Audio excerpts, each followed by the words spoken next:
खबर में खुश आमदेद। मैं हूं आपको सईद काजी और मेरे साथ हैं मियां शाहिद साहब, मेरे को होस्ट। रन डाउन आपकी खिदमत में पेश करते हैं। मोहसिन नकवी साहब को अब कह रहे हैं कि शहबाज शरीफ साहब अपने 5 साल पूरे करेंगे। अब जो उनका लेटेस्ट बयान आया उसमें कोई रिकॉन्सिलिएटरी सी उन्होंने बात की है। और उसके साथ साथ एक खबर और भी आई है, और वो हमारी बहन मेयर बुखारी साहबा ने एक ट्वीट किया है कि 3 बड़ों की मीटिंग हुई है, मगर उसमें जो मीनिंगफुल सबसे बात है वो ये है कि बज़ाहिर तो गुडी गुडी तो सब कुछ, लेकिन मौक़िफ़ जो है इस्टेब्लिशमेंट का वो अपनी जगह पे तय है। और ये इस पर भी हम बात करेंगे कि क्यों उनका ये मौक़िफ़ है और क्या ख़तरात महसूस कर रहे हैं वो मैशियत के ज़मन में और लॉ एंड ऑर्डर के ज़मन में। इस पर भी हम बात करेंगे।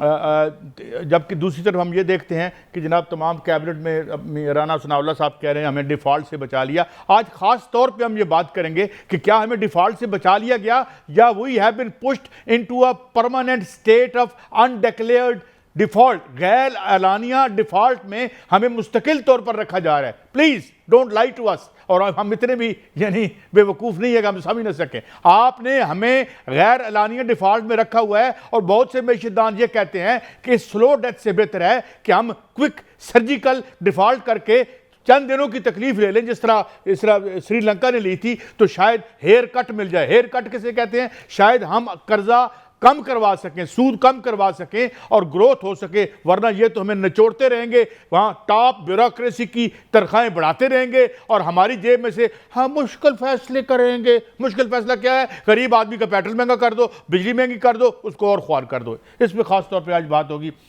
उधर PTI ने लॉन्ग मार्च की डेट दे दी है, मगर इसमें फिर इख्तलाफात सामने आ गए। अलीमा खान साहबा ने 27 तारीख पर एतराज़ का कह दिया कि इतने लंबा क्यों खान साहब को जेल में रखना है आपने, ये उनकी राय है। तो ये उन्होंने अब उनका डिफरेंस ऑफ ओपिनियन आ गया है CM KPK से। उस पर बात करेंगे। मोहम्मद बिन सलमान और फील्ड मार्शल साहब की मुलाकात होगी, उसमें क्या पेशरफ्त होगी, इन्वेस्टमेंट की बात हो रही है, क्या कहानी है। उधर अपना हरमूज़ में हम देखते हैं कि कोई ना कोई बर्फ़ पिघलती नज़र आती है और खामोशी से वो अब जो फीस या जो भी उससे कह लें वहाँ से गुजरने का जो पैसे हैं वो देने को वो तैयार हो गए हैं। और फाइनली मेरे ख्याल में ये जो किबला ट्रंप साहब हैं उन्हें अंदाज़ा हो गया कि it is not only exercise in futility but it is self defeating, self destroying America. चुनांचे हम देख रहे हैं कि now he has become a laughing stock. The most powerful man supposedly in the world is nothing more than a laughing stock now। इस पर हम बात करेंगे। और आखिर में last but not the least हमारे साथ बड़े अहम मेहमान होंगे। एक बड़े मायानाज क्राइम रिपोर्टर हैं। वो लाहौर में जो वाक़या हुआ एक बच्ची के साथ, उसके साथ जो किया, अब वो क्या केस है, कहाँ पहुँचा है, क्या कोई कार्रवाई हो रही है? यहाँ पे होती तो ये है कि वो एक नुमाइशी सी कार्रवाई हो जाती है। जिस तरह से एक बच्ची जो गिरी थी उसमें और मर गई माँ उसकी, वो उसके मियाँ को मारपीट हुई और उसके बाद क्या हुआ, उस केस का क्या बना, उसके ज़िम्मेदार किधर थे? मियाँ साहब आपकी तरफ आते हैं। मोहसिन नकवी साहब ने अब कुछ थोड़ी सी टोन अपनी बदली है, लेकिन मौक़िफ़ मुझे वही लगता है कि जी तब्दीली। और उस तब्दीली की वजह क्या है, मैं थोड़ी सी बात अर्ज़ कर दूं, फिर मैं आपका इस पर टेक लेता हूं।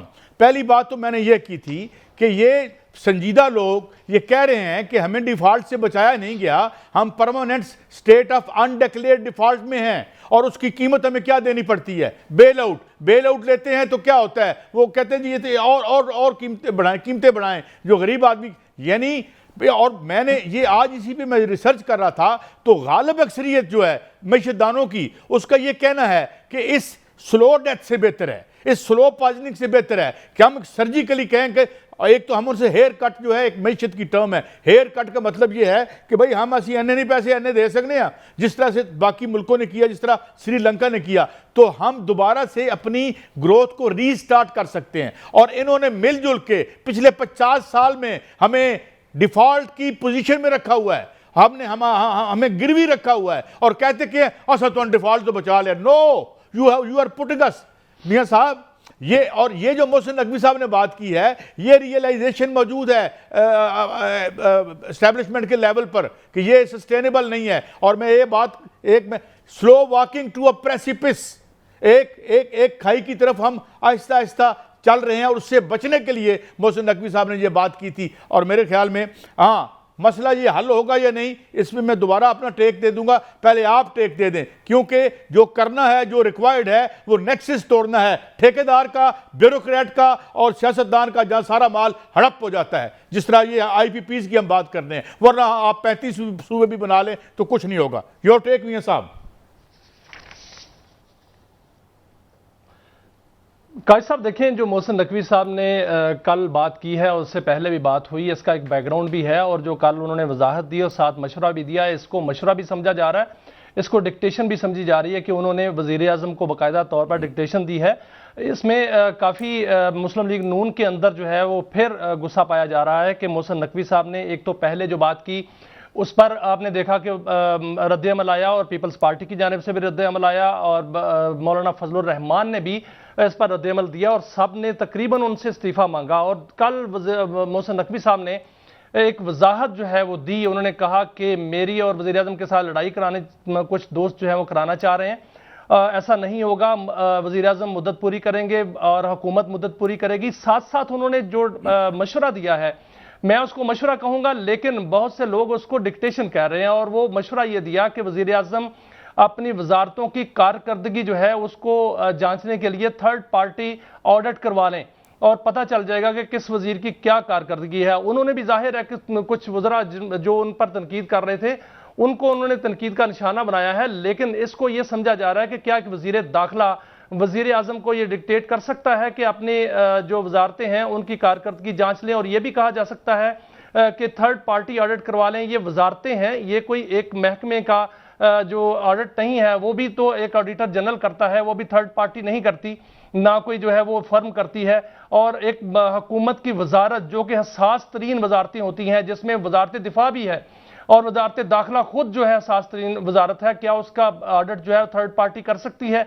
और क्या वजीर दाखिला जो है वजीर आज़म को कह सकते हैं, वजीर आज़म उनके बॉस हैं, वो ये बात ये कही जा रही है कि वो ये बात जो है वो काबीना में भी नहीं कही जा सकती जो उन्होंने कही है। बहरहाल वो बार बार ये वजाहत कर रहे हैं और डिक्टेट भी कर रहे हैं और अपना मशवरा भी दे रहे हैं, लेकिन काजी साहब जो फैसला है वो तो हो चुका हुआ है। कल जो एक बड़ा ट्वीट आया महर बुखारी साहबा का, उसको मैंने भी तस्दीक की, उसकी तस्दीक हुई है कि कल जो गुज़श्ता दिन गुजरे हैं उसमें मीटिंग हुई है, 3 बड़ों की मीटिंग हुई है, इसमें कोई शक नहीं, जिसमें नवाज शरीफ मौजूद थे, शहबाज शरीफ मौजूद थे, एक बड़ी शख्सियत मौजूद थी जिनको मुल्क की जो है सबसे बड़ी शख्सियत कहा जाता है, वो वहां पर मौजूद थी। और उसमें बाकायदा तौर पर यह कहा गया कि हुकूमत जो है वो 5 साल पूरी करेगी, और इत्मीनान दिया गया हुकूमत को, वज़ीर आज़म को भी इत्मीनान दिया गया और नवाज शरीफ को भी इत्मीनान दिलाया गया, लेकिन साथ साथ यह भी बावर कराया गया कि जो इंतजामी यूनिट्स का मामला है वो नागज़ीर है, वो होना है, और इस हवाले से 6 माह नहीं 3 माह का वक्त जो है वो दिया गया है कि 3 माह के अंदर अंदर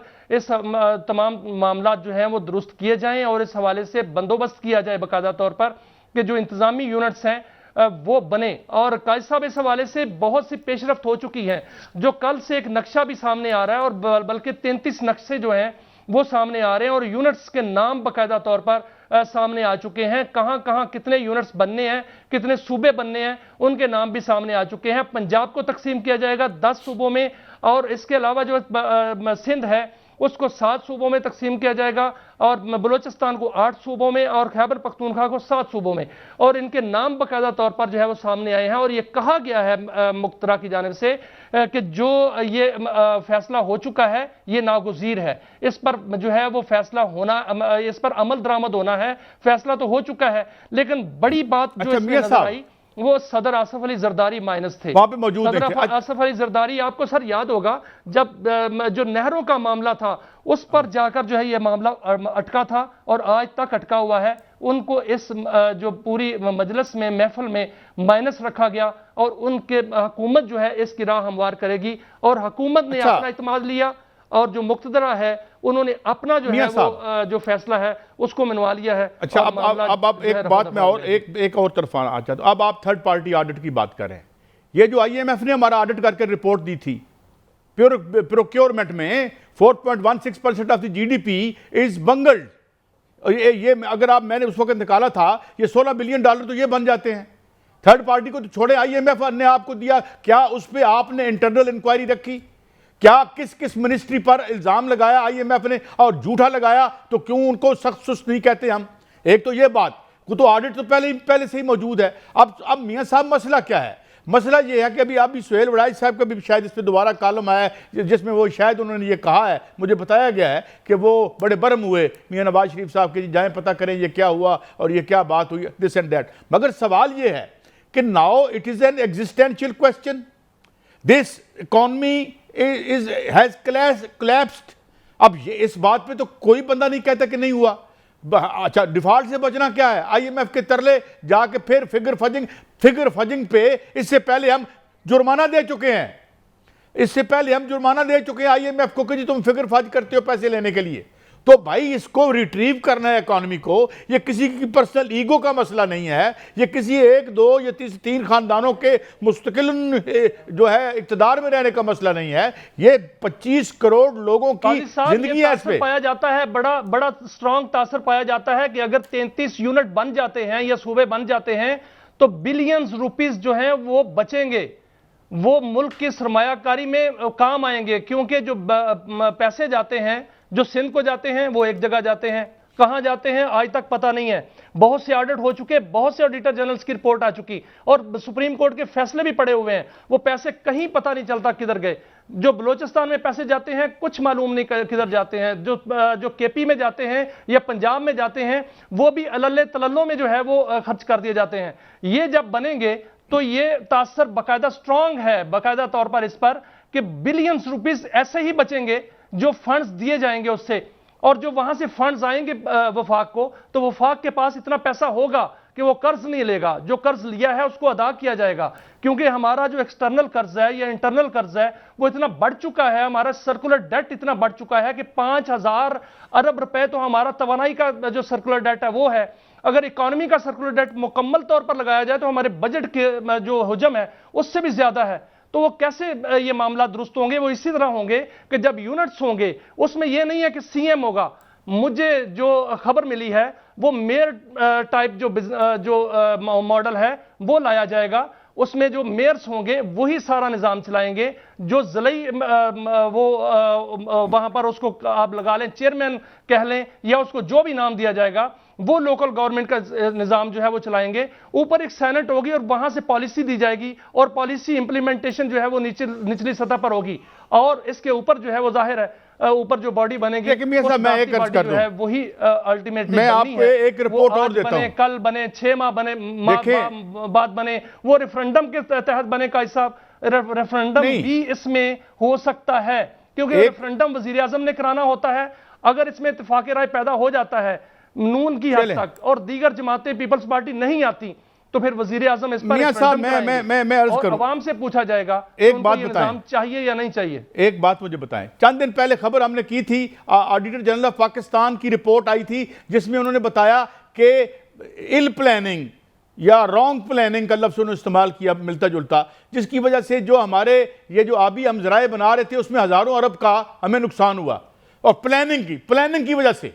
अब मुझे ये बताएं, उसका ऑडिट कराएं, उसमें प्लानिंग में मुझे अगर मैं गलत नहीं कह रहा, मैं गलत कोट नहीं करना चाहता, हज़ारों अरब की बात थी और प्लानिंग कमीशन को हम 26 अरब रुपया सालाना देते हैं। ओ भाई, मैंने उस दिन भी अर्ज की थी ये नुकसान मुझसे मुफ्त में करा लें, 26 अरब तो बच जाएगा। जो आप थर्ड पार्टी ऑडिट की बात कर रहे हैं, 1000 अरब, आपने 1000 अरब नहीं, आप 1000 अरब जो है वो कम अंदाजा लगा रहे हैं। 1000 अरब देखें, जो आपका दयामर बादशाह डैम है वो 985 अरब रुपए में मुकम्मल होना था, अब 3000 अरब में मुकम्मल होगा। इसमें ही 1000 अरब से ज्यादा है। आपका जो नीलम झेलम है 84 अरब में मुकम्मल होना था, वो 500 अरब रुपए में मुकम्मल हुआ। 2022 जुलाई से अब तक बंद है, 27 करोड़ पे रोजाना का नुकसान कर रहा है। वहां जो सुरंग है वो कोलैप्स कर चुकी है।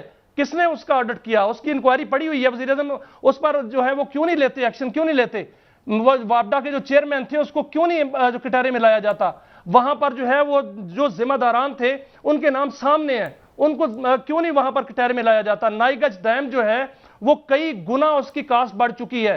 यहां पर आप देखें दासू की कास्ट कितनी बढ़ चुकी है, 1700 अरब रुपए में मुकम्मल होगा जो 300-350 अरब रुपए में मुकम्मल होना था। मोहम्मद डैम जो 300 अरब रुपए में मुकम्मल होना था वो 666 अरब रुपए में मुकम्मल होगा।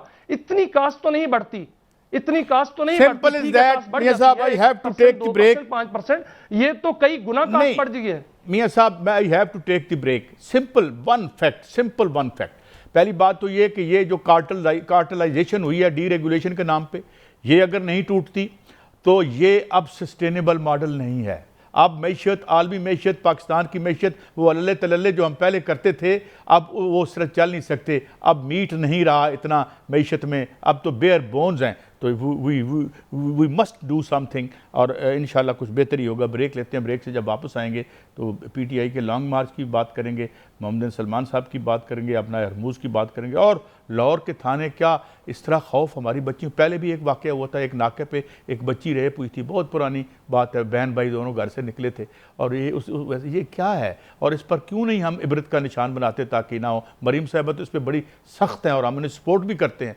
क्या CCD इस पर अमल में आएगी या नहीं? ब्रेक के बाद।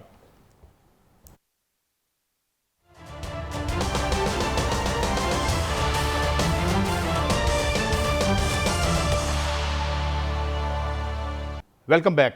मियाँ साहब, एक तो ये लॉन्ग मार्च की डेट दी 27 थी, अभी थोड़ी देर पहले 2 घंटे पहले स्टेटमेंट अलीमा खान साहबा की भी आ गई। उन्होंने कहा जी ये तो बड़ी, यानी आपस में लड़ाइयाँ तो मेरे ख्याल में बढ़ रही हैं, और अब शायद अलीमा खान साहबा का ओवरसाइज्ड रोल हो इसमें, क्योंकि जिस तरीके से वो परसिस्टेंटली एक तहरीक चला रही है। एक तो इस हवाले से क्या है, यानी इसका मतलब फासले बढ़ेंगे क्या? 2 पार्टियाँ तो नहीं बन जाएंगी खुदा न खास्ता, क्या सिलसिला है? और अगर 2 बनती हैं तो मेन पार्टी फिर कौन सी होगी? अवाम किस तरफ देखेंगे?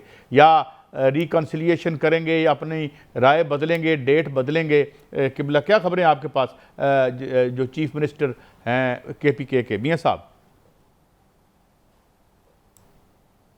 देखिए काजी साहब, मुझे तो लॉन्ग मार्च होता हुआ नजर नहीं आ रहा, क्योंकि एक तो अलीमा खानम साहबा का जो बयान है वो बड़ा अहम है। उन्होंने बिल्कुल लाताल्लुकी का इजहार कर दिया है कि 27 सितंबर क्या होती है, वो तो बहुत लेट तारीख होती है, और तहरीक इंसाफ इतनी लेट तारीखें नहीं देती।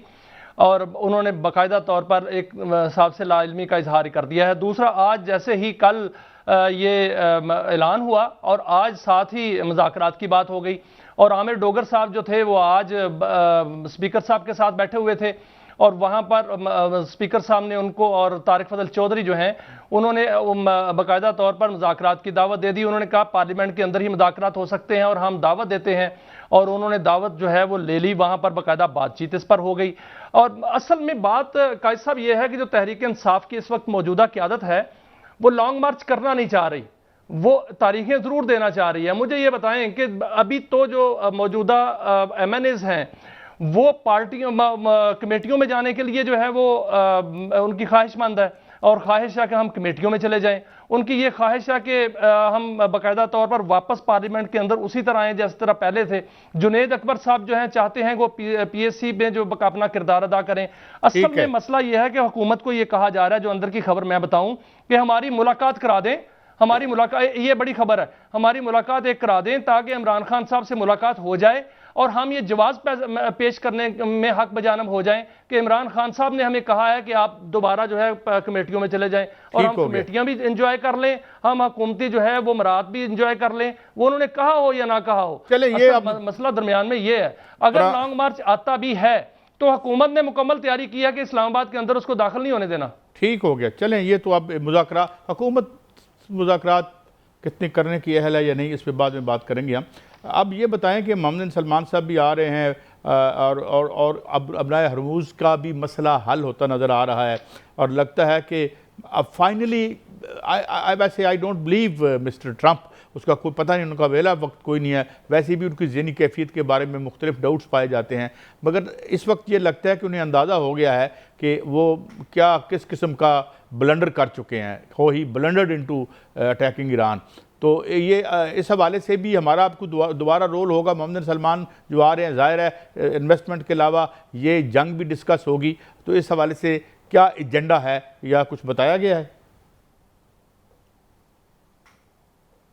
काश साहब, जो ईरान और अमेरिका की बात है वो उस पर बात करते हैं, लेकिन जो अहम दौरा है सऊदी अरब का, ये बड़ी अहमियत का हामिल है, और इस दौरा में वज़ीर आज़म पाकिस्तान शहबाज शरीफ और फील्ड मार्शल सैयद आसिम मुनीर और वफाकी वज़रा जो हैं वो वहाँ पर गए हैं। मोहम्मद बिन सलमान वली अहद से मुलाकात होगी, और उस मुलाकात में उनको पाकिस्तान आने की दावत भी दी जाएगी। दौरा पाकिस्तान उनका मुतवक्के है, बल्कि इसमें यकीनी होगा और बाकायदा हो सकता है कि तारीख जो है वो सामने आ जाए। क्योंकि पाकिस्तान के अंदर उन्होंने आकर ऐलानात करने हैं सरमायाकारी के, वो उसके बैकग्राउंड पे सारा वर्किंग जो है वो हो चुकी हुई है। उसमें एमओयूज भी जो है वो हो चुके हुए हैं और बाकायदा वर्किंग ग्रुप जो है वो अपना काम मुकम्मल कर चुका हुआ है। उसमें ऑयल सेक्टर में बड़ी सरमायाकारी होनी है, रिकोडेक में बड़ी सरमायाकारी होनी है, मिनरल्स में बड़ी सरमायाकारी होनी है, और ज़राअत के अंदर खास तौर पर जो है वो सऊदी अरब बड़ा पाकिस्तान के अंदर बड़ी सरमायाकारी करना चाह रहा है। और यहाँ पर पाकिस्तान के अंदर और ये जो सारा इलाका है बहावलपुर का, चोलस्तान का इलाका है, वहाँ पर सरमायाकारी होगी, टेक्नोलॉजी में सरमायाकारी होगी, और ये सारे ऐलानात जो हैं वो वली अहद मोहम्मद बिन सलमान पाकिस्तान आकर करेंगे। दूसरी बात यह है सर के कायद साहब के पाकिस्तान का जो रोल है वो मिडिल ईस्ट में बढ़ चुका है। अब इस तरह के दौरे आप देखेंगे, जो सऊदी अरब में आज दौरा हुआ है, इसी तरह का दौरा जो है कुवैत में होगा, आगे आने वाले दिनों में इसी तरह का दौरा मिस्र में होगा और कतर में होगा। वो इसलिए होगा कि वो सारे मुल्क जो है वो पाकिस्तान की तरफ देख रहे हैं और पाकिस्तान की सिक्योरिटी अम्ब्रेला जो है वो उसको हासिल करना चाह रहे हैं, जो कि पाकिस्तान देने को तैयार है।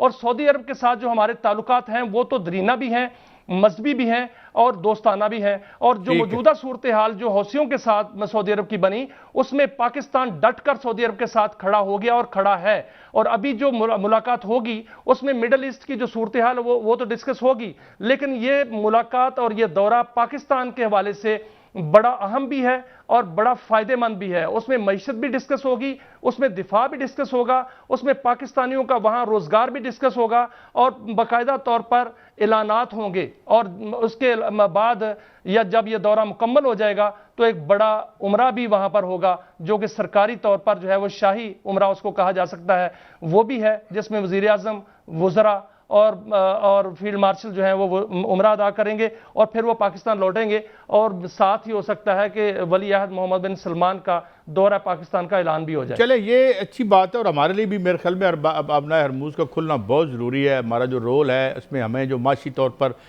इसका ना खुलना हमारे लिए बहुत डेट्रीमेंटल होगा, नुकसानदेह होगा, हमारे लिए नहीं पूरी दुनिया के लिए होगा।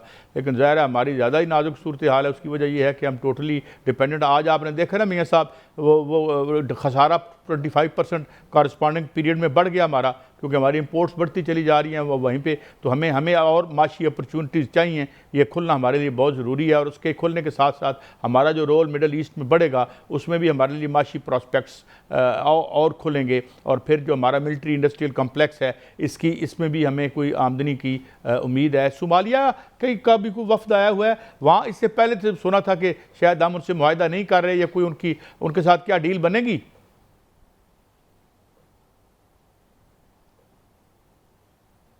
मियाँ साहब को मेरी आवाज़ आ रही है? शायद मेरी आवाज़ मियाँ साहब को नहीं जा रही।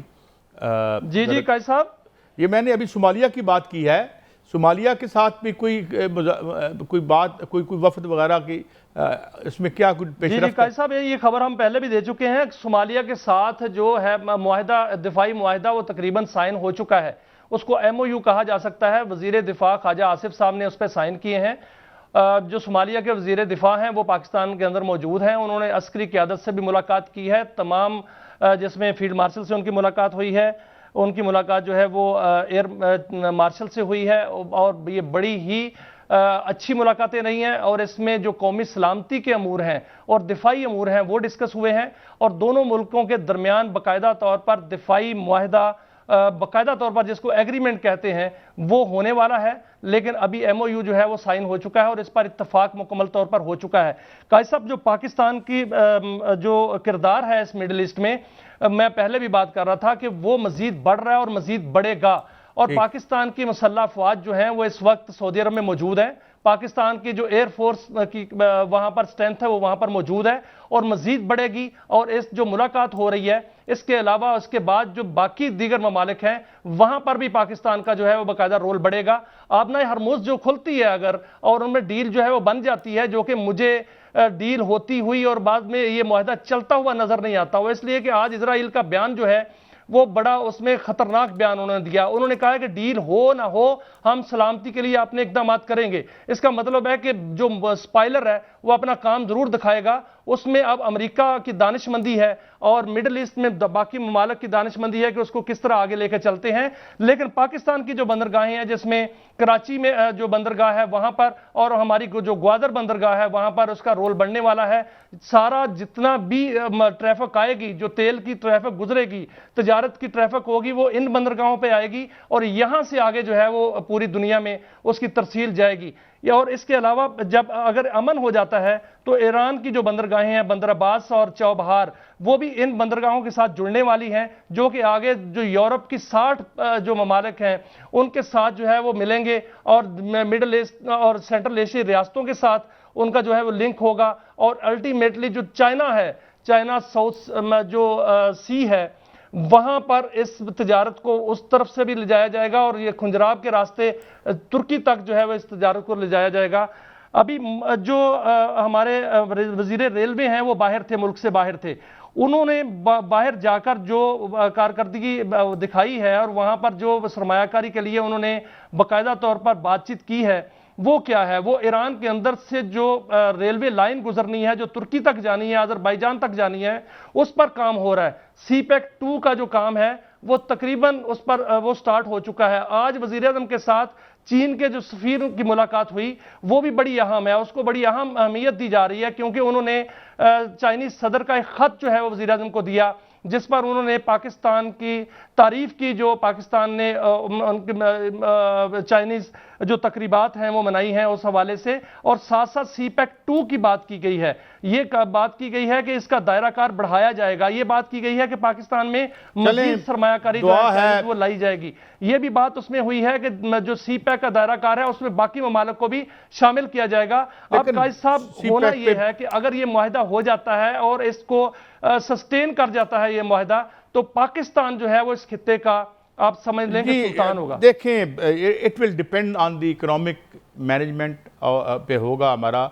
और ये जो हम इंस्टीट्यूशनल या जिसे आप कह लें एडमिनिस्ट्रेटिव जो है हम चेंजेस नहीं करते और वेस्टेड इंटरेस्ट को अटैक नहीं करते, और वो रियासत जिस तरीके से ड्रेन हुई है माजी में वो सिलसिला नहीं रुकता, तो ये हमें रोकना पड़ेगा और हर सूरत में, और उम्मीद है कि रुकेगा भी। बहरहाल एक ब्रेक की तरफ चलते हैं और ब्रेक से जब वापस आएंगे तो ये क्राइम जो हुआ है इससे एक लर्जा तारी हो गया है और एक क्या ये थाने क्यों खौफ की अलामत बन गए हैं। CCD भी है और बड़ी उन्होंने, तो अब क्या इधर भी CCD कुछ करेगी? इससे पहले हमने कहा था कि CCD वो जो वाक़या हुआ जो बाहर से औरतें आई थी उस पर भी CCD बेचारी और उस हवाले से भी खामोशी है और हम भी खामोश हैं।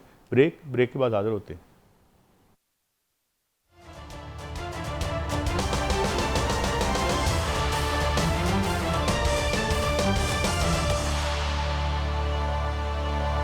वेलकम बैक नाज़रीन। हमें ज्वाइन किया है मैं नाज क्राइम रिपोर्टर हैं, सीनियर साफ़ी हैं जनाब नईम मुस्तफ़ा साहब की तारुफ की मुताबिक। Thank you very much Naeem साहब। नईम साहब, आज जब ये वाक़या जिसकी वजह से हमने आपको तकलीफ़ दी तो मुझे याद आया कि एक वाक़या इससे पहले भी हुआ था, नाके पर बहन भाई थे और मैंने ये रिपोर्ट किया था और मैंने एक बात अर्ज़ की थी। उस वक्त चीफ मिनिस्टर शहबाज शरीफ साहब थे।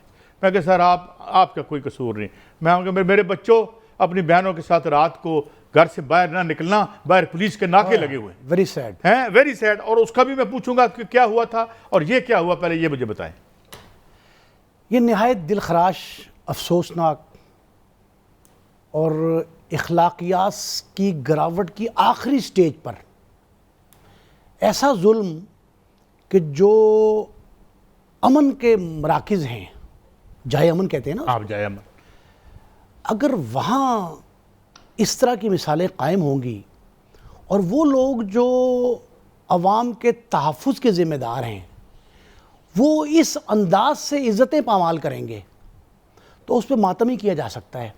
कायद साहब, एक बात बड़ी अहम है कि अगर आप किसी इदारे को या उसके किसी शोबे को, किसी हिस्से को इख्तियारात की भरमार से अपलिफ्ट करना चाहेंगे ना, तो रिज़ल्ट ये निकलेगा, ख़्वाह वो जेलसी की शक्ल में हो, इंतकाम की शक्ल में हो या आगे निकलने की दौड़ की शक्ल में हो। जिस दिन सीसीडी का क़याम अमल में आया था, तश्कील पाई थी, तो मैंने ये कहा था कि जब एक पिक एंड चूज़ करके एक हिस्से को इतना बाख्तियार बनाएंगे कि वो लोगों की जान भी ले सकता है, उसको ये इख्तियार भी है, सबसे मुश्किल इख्तियार जो है, जो किसी मेरा आपका किसी के इख्तियार में है ही नहीं। अगर आप इस कदर उसको बेइख्तियार बना देंगे तो बेलगाम हो जाएगा, और बेलगाम होगा तो उसके वो साथी जिनसे आपने जुदा करके इसको इंडिपेंडेंस दी थी, वो किस निगाह से देखेंगे इसको। ये उसकी मिसाल है। अच्छा, मैं आप पर्टिकुलरली इस पे आता हूँ, जरा थोड़ी सी एक तो डिटेल बताएं, केस क्या है।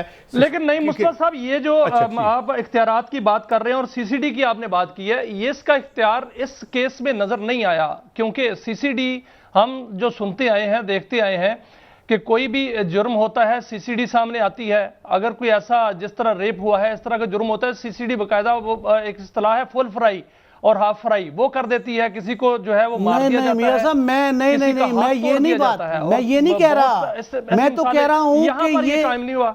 नहीं, ये नहीं मैं कह रहा, मैं तो कह रहा हूँ जो वजूहात हैं, ये बुनियाद ये बनी है कि इस तरह के डेयर डेविल, आप अंदाजा लगाएं उस एएसआई का, उसको पुलिस की बजाय किसी गैंग का सरबराह होना चाहिए। उसको डेयर डेविलनेस देखें कि उसने थाने में दिन दिहाड़े लाके बच्ची को अगवा करके बाइक पे बिठा के सादा कपड़ों में और अपने तफ्तीशी मरकज में ले गया, कमरे में नंबर 4 में, और उस पे मातम करना चाहिए, तुफ है उस पर। सर सीसीडी को मुतहरक होना चाहिए कि नहीं होना चाहिए? भाई मैं तो इसके खिलाफ हूं, सीसीडी को और ग्राउंड लेवल पे ले जाएं आप, तब ये काम रुकेगा। अच्छा चलें, अगर आपकी बात मैं दुरुस्त मान लूं तो 78 बंदे एसएचओ समेत मुअत्तल कर दिए डीआईजी ऑपरेशन फैसल कामरान साहब ने, और उसके 24 घंटे के अंदर अंदर ही एक और थाने में 2 खवातीन इसी तरह की बेकारन गदागर जो है मारी गई। अगर ये सबक आपने बनाना है तो सबक ये बनाएं कि जो लोग इसके जिम्मेदार हैं उनको कटहरे में लाकर एक मिसाल कायम कर दें। मैं बड़े चैलेंज से एक बात कर रहा हूं कायद साहब, आपके लिए एक बड़ी चैलेंज से बात कर रहा हूं।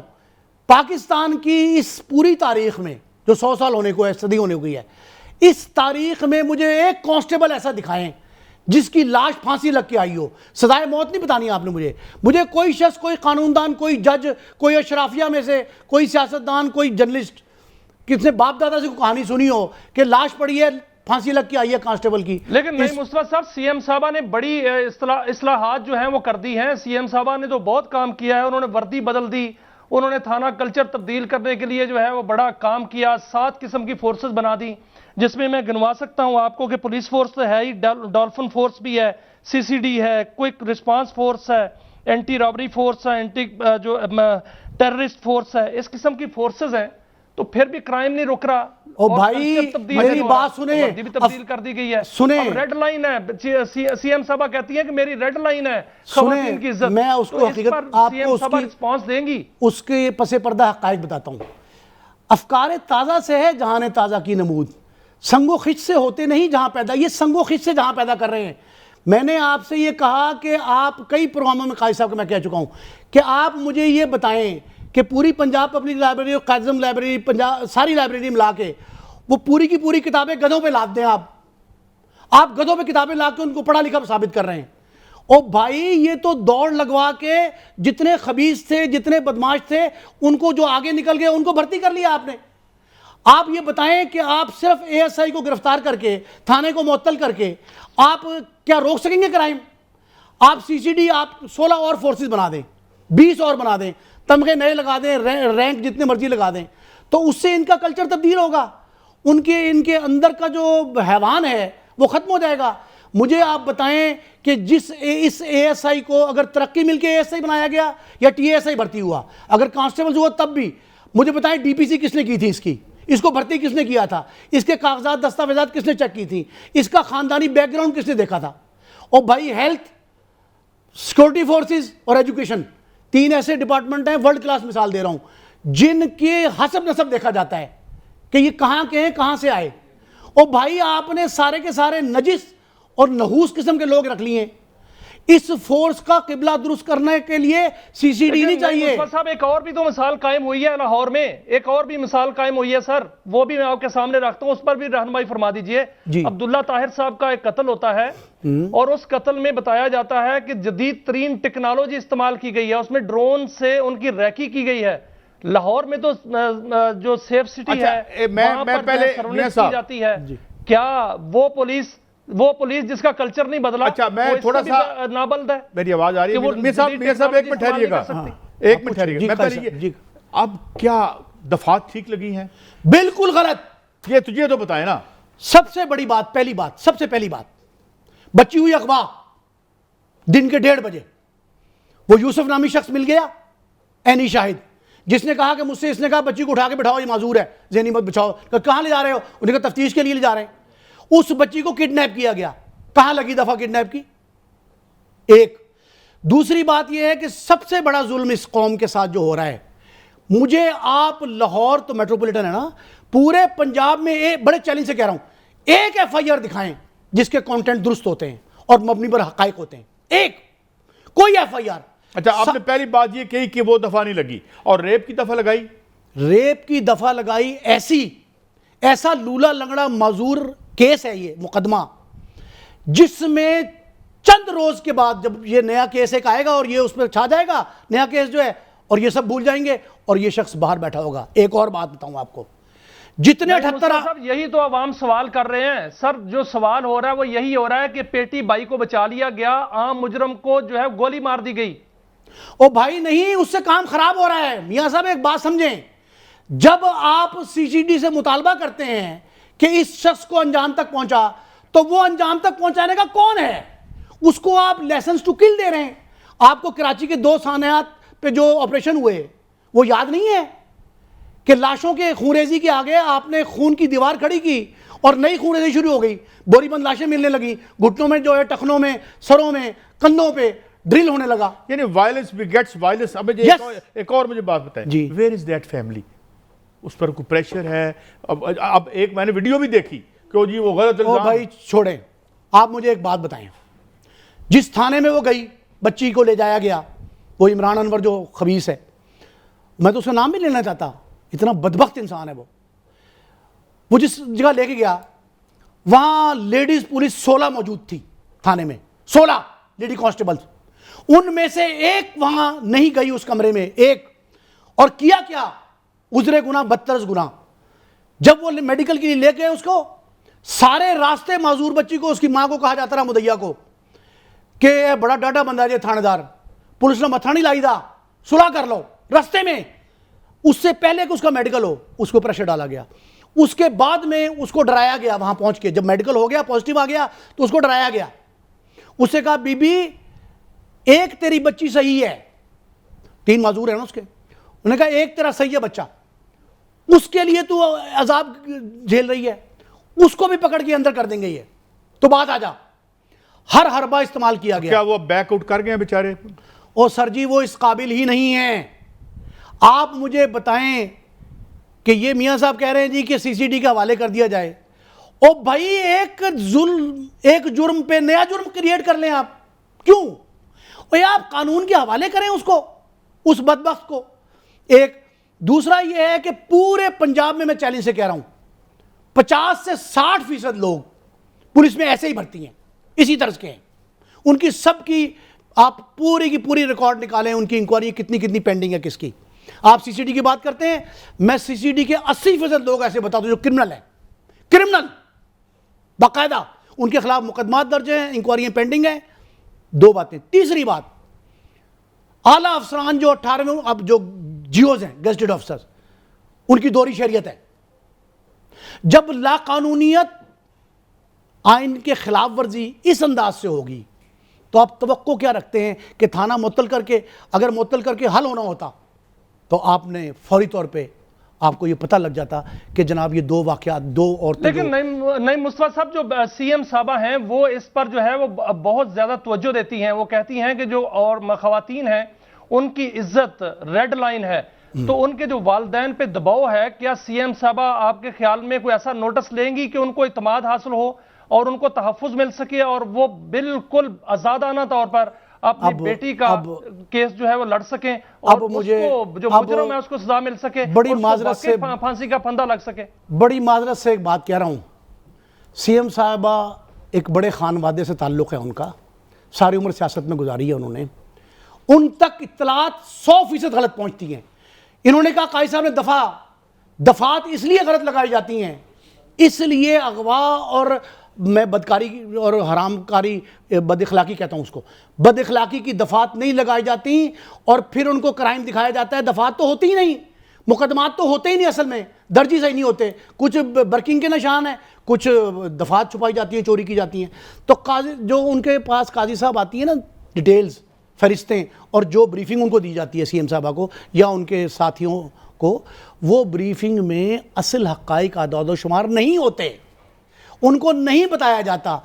आप मुझे ये बताएं, यही सीएम साहबा जिनका तज़किरा मियां साहब कर रहे हैं, इनको क्या कहा गया था जब माँ बच्ची समेत उस दाता दरबार के नज़दीक नाले में गिर गई थी? क्या कहा गया था बताएं? वो ठेकेदार तो बच आ गया। नहीं बच गया, खत्म करें। उनको इत्तला ब्रीफिंग क्या थी पहले? हाँ, वजीर इत्तला क्या ब्रीफिंग थी? वो थी ना कि उसको तो पीटा उन्होंने। बस मियां साहब ये जवाब है आपको कि सीएम साहब बहुत मुखलिस हैं, बड़ी दयानतदार हैं, बहुत जांफिशां हैं, बड़ी मेहनती हैं, जद्दोजहद करती हैं, अच्छी वज़ीर आला हैं, सब कुछ है।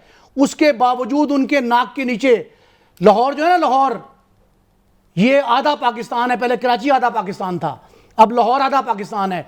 आधे पाकिस्तान के इस जगह पे बैठ के मरियम नवाज शरीफ साहिबा को जो इत्तलात पहुंचती हैं, अगर वो उसकी तस्दीक कर लिया करें, इतनी जहमत कर लें कि तस्दीक कर लें, तो उनको दूध का दूध पानी का पानी हो जाएगा। जिस एसएचओ ने, सर्वर रोड के एसएचओ ने या डिफेंस के एसएचओ ने फलांगा था, दीवार दरो दीवार पामाल किया था, तकद्दुस उसका अटॉर्नी जनरल पाकिस्तान मंसूर अवान के, अगर उसको सजा दे गई होती तो गाजियाबाद का सानियाना होता। और जो मजिस्ट्रेट के घर में घुसा था थानेदार डिफेंस सी का, अगर उसको पकड़ के कैफरी किरदार तक पहुंचाया गया होता तो आज हम। मुस्तफा साहब, ये जो थाना टाउनशिप में भी तो आज एक वाकया हुआ है, वहां पर मैंने बता दिया, जो है मैंने बता दिया इनको, मौत हो गई, उनके जिस्म पर जो है वो बताया जा रहा है कि तशद्दुद का निशान है। चलें अब आप पुलिस की तरफ आ गए ना।